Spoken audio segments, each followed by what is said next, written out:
Assalamualaikum warahmatullahi wabarakatuh.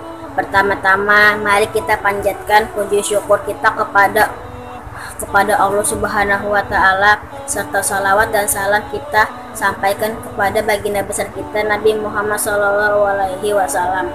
Yang saya hormati Bapak, Ibu guru serta kawan-kawan sekalian, pada kesempatan kali ini saya akan mengisi tausiah dengan sifat ikhlas. Sifat ikhlas menurut bahasa artinya murni, jernih, dan bersih. Sedangkan menurut bahasa umumnya sifat ikhlas berarti menolong orang tanpa pamrih, mengharap semata-mata ridho Allah Subhanahu wa Ta'ala. Niat yang ikhlas harus diikuti dengan amal perbuatan yang dibuat dengan sebaik-baiknya. Misalnya seperti seorang muslim mengaku bahwa dirinya itu ikhlas, maka ia harus membuktikannya dengan melakukan perbuatan tersebut dengan sebaik-baiknya. Orang yang bersifat ikhlas juga pasti bersifat sabar. Hasil dari sifat ikhlas tersebut contohnya seperti seorang pelajar yang ingin menuntut ilmu harus melalui dua niat ikhlas. Yang pertama, niat ikhlas kepada Allah Subhanahu wa Ta'ala, dan yang kedua, niat ikhlas atas rajin belajar dengan tekun, rajin, dan sungguh-sungguh. Maka saat ia berhasil mendapatkan ilmu tersebut, ia harus memanfaatkan ilmu tersebut dengan sebaik-baiknya. Diterimanya amal ibadah seseorang ditentukan dengan 3 faktor. Yang pertama, niat yang ikhlas. Kita harus niat dengan ikhlas sebelum melakukan sesuatu hal, supaya kedepannya kita akan lancar. Yang kedua, beramal dengan sebaik-baiknya. Dalam melakukan amal perbuatan, kita harus berbuat dengan sebaik-baiknya, tidak boleh sembarangan atau asal jadi. Yang ketiga, tidak mengungkit-ungkit perbuatan yang telah kita perbuat. Saat kita selesai melakukan perbuatan, maka kita tidak boleh membahasnya dengan orang lain.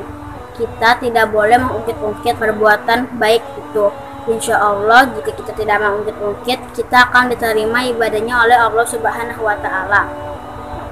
Orang yang bersifat ikhlas juga tidak lupa diri ketika ia diberikan pujian, tidak mundur ketika ia dihina. Seseorang yang bersifat ikhlas juga memiliki sifat yang mulia karena ia tidak berperilaku sombong. Tidak berperilaku sombong atas keberhasilan yang telah ia dapatkan. Tidak mudah putus asa saat ia menghadapi kegagalan.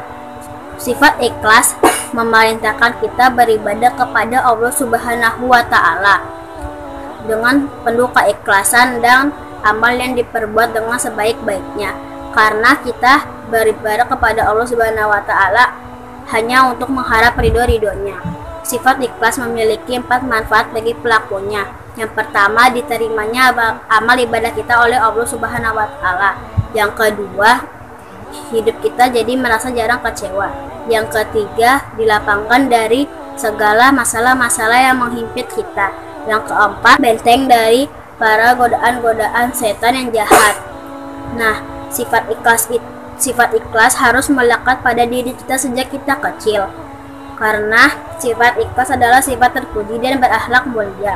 Jika kita bersifat ikhlas sejak kecil, insya Allah saat kita besar kita akan menjadi orang yang sukses dan diridhoi oleh Allah Subhanahu wa Ta'ala.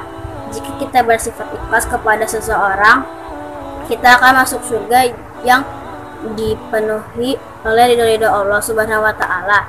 Nah, itu tadi adalah penjelasan tentang sifat ikhlas. Sekian tausiah dari saya, mohon maaf bila ada salah kata. Wabillahi taufik wal hidayah. Wassalamualaikum warahmatullahi wabarakatuh.